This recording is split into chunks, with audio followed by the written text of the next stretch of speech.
কৃষ্ণায়ে বাসুদেবায় হৰায়ে পৰমাত্মনে প্ৰণত ক্লেশনাশায়ে গোবিন্দায় নমো নমঃ। জয় শ্ৰীকৃষ্ণ। নমস্কাৰ বন্ধুসকল, জ্ঞান সংজ্ঞা ইউটিউব চেনেললৈ আপোনালোকক সকলোকে স্বাগতম জনাইছোঁ। বন্ধুসকল, আজিৰ টপিকটো আছিলে এনেধৰণৰ: মহাভাৰতৰ কুৰুক্ষেত্ৰ যুদ্ধৰ আগমুহূৰ্তত মামা শকুনিয়ে দুৰ্যোধন আৰু দুঃশাসনক লৈ কি উদ্দেশ্যেৰে দ্বাৰিকালৈ গৈছিল।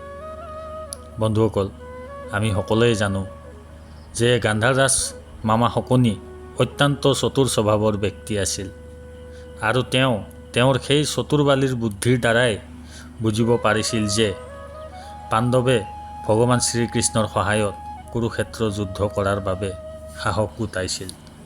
আৰু মামা শকুনিয়ে এই কথাও ভালকৈ জানিছিল যেতিয়ালৈকে ভগৱান শ্ৰীকৃষ্ণ পাণ্ডৱৰ পক্ষত থাকিব পাণ্ডৱক পৰাজয় কৰাটো অসম্ভৱ, কাৰণ বাসুদেৱ কৃষ্ণৰ নেতৃত্বত যিমানবোৰ যুদ্ধ কৰা হৈছিল তাৰে কোনো এখনতো কৃষ্ণৰ পৰাজয় হোৱা নাছিল।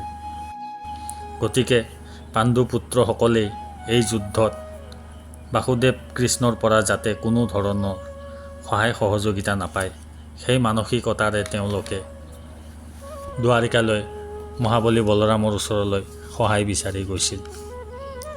যেতিয়া অৰ্জুন পুত্ৰই অভিমন্যুই ধনুবিদ্যাৰ অভ্যাস কৰি আছিল সেই সময়তেই দুৰ্যোধন, দুঃশাসন আৰু মামা শকুনিয়ে তেওঁৰ ওচৰ পাইছিল আৰু তেওঁক সোধা হৈছিল এই অভ্যাস কাৰ বাবে কৰি থকা হৈছে। তেতিয়াই উত্তৰত অভিমন্যুই কৈছিল, মহাৰাজ ধৃতৰাষ্ট্ৰৰ তেজ যাৰ যাৰ শৰীৰত বৈ আছে সেই সকলোকেই বধ কৰাৰ বাবে মই এই অভ্যাস কৰি আছোঁ। তেতিয়াই দুৰ্যোধনে কৈছিল,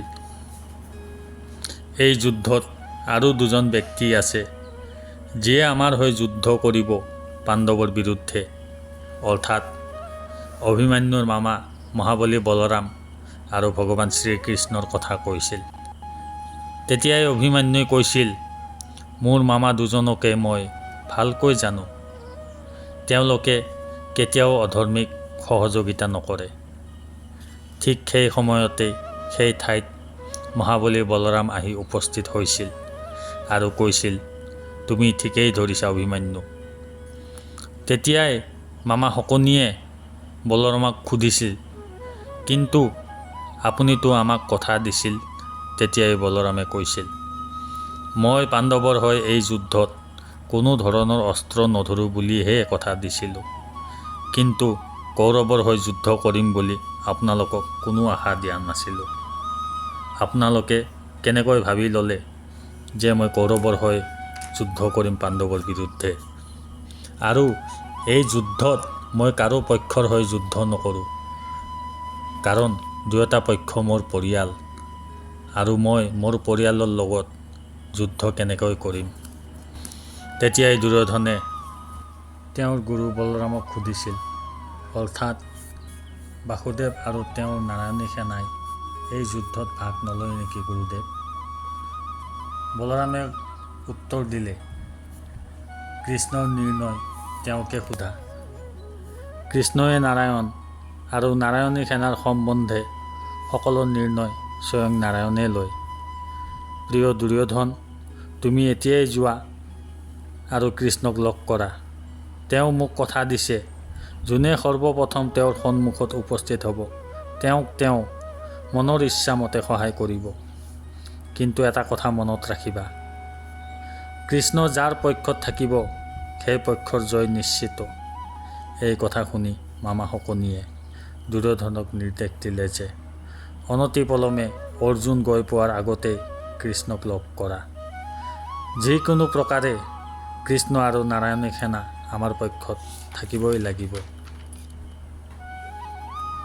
এইফালে বলৰামে তেওঁৰ ভনী সুভদ্ৰাক এই বিষয়ে সকলো অৱগত কৰাত এই কথা অৰ্জুনৰ কাণত পৰিল আৰু অৰ্জুনে তৎক্ষণাত ভগৱান শ্ৰীকৃষ্ণৰ ৰাজভৱনত গৈ উপস্থিত হয় আৰু তাত দেখে যে ভগৱান শ্ৰীকৃষ্ণ নিদ্ৰাত আছিল আৰু দুৰ্যোধন তেওঁৰ মূৰৰ পিছৰ আসনত বহি ভগৱান শ্ৰীকৃষ্ণ টোপনিৰ পৰা উঠাৰ অপেক্ষা কৰি আছিল। অৰ্জুনে চাৰিওফালে ভালদৰে চাই দেখিলে সকলো বহাৰ আসন ভগৱান শ্ৰীকৃষ্ণৰ মূৰৰ পিছফালে আছিল। গতিকে তেওঁ মনতে ভাবিলে, মই মাধৱৰ পিছফালৰ আসনত বহি তেওঁক অপেক্ষা কৰি থকাতকৈ কিয়নো মাধৱৰ অলপ সেৱা কৰি থাকোঁ বুলি শ্ৰীকৃষ্ণৰ ভৰি দুখনত পিটিকি দিবলৈ ধৰিলে। কিছু সময়ৰ পিছত ভগৱান শ্ৰীকৃষ্ণৰ টোপনি ভাঙিল আৰু চকু মেলি তেওঁ প্ৰথমে অৰ্জুনক দেখিলে আৰু সুধিলে, পাৰ্থ, তুমি কেতিয়া আহিছা আৰু মাটিত কিয় বহি আছা?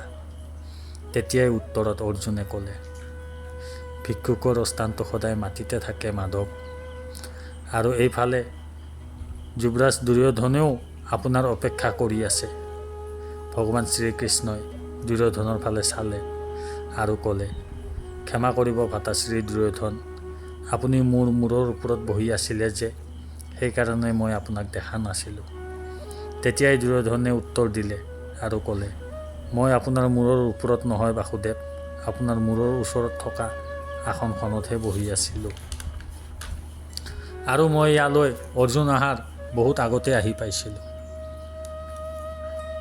তেতিয়া শ্ৰীকৃষ্ণই তেওঁক প্ৰণাম কৰিলে আৰু ক'লে, কি খাবা কোৱা? তেতিয়াই দুৰ্যোধনে ক'লে, মই ইয়াত খাবৰ বাবে অহা নাই বাসুদেৱ, মই এটা গুৰুত্বপূৰ্ণ কথাৰ বাবেহে আহিছোঁ। তেতিয়া ভগৱান শ্ৰীকৃষ্ণই ক'লে, আপোনাৰ গুৰুত্বপূৰ্ণ কথাও শুনিম, প্ৰথমে অৰ্জুনৰ কথা শুনি লওঁ। তেতিয়াই দুৰ্যোধনে ক'লে, বাসুদেৱ, প্ৰথমে ইয়ালৈ মইহে আহিছিলোঁ, গতিকে প্ৰথম অধিকাৰ মই পাব লাগে।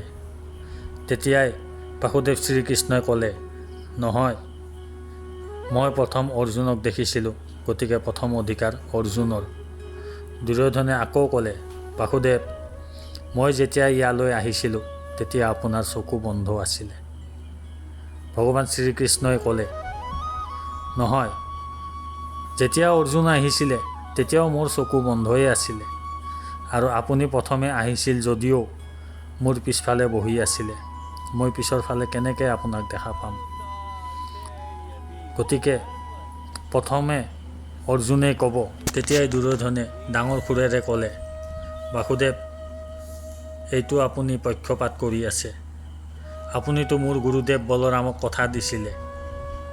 আপোনাৰ কথা এনেকৈ লৰচৰ হ'ব বুলি মই ভবা নাছিলোঁ।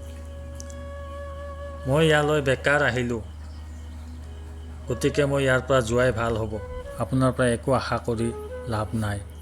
এই বুলি দুৰ্যোধনে যাবলৈ ওলাওঁতে অৰ্জুনে মাত লগালে, ৰ'বা দুৰ্যোধন, আপুনি মাধৱৰ পৰা কিবা বিচাৰি আহিছে।